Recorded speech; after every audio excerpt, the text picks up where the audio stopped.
ভেড়া একদিন জল খেতে গিয়ে পড়ে গেল নদীতে। নেকড়ে তাকে দেখে দৌড়ে গিয়ে বাঁচালো।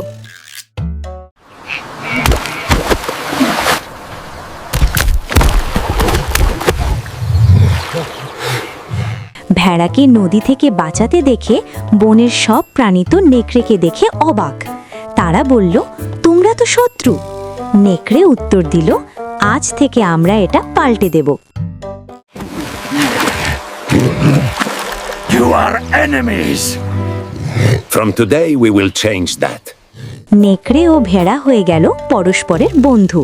তারা একসাথে বন পাহারা দিতে শুরু করলো।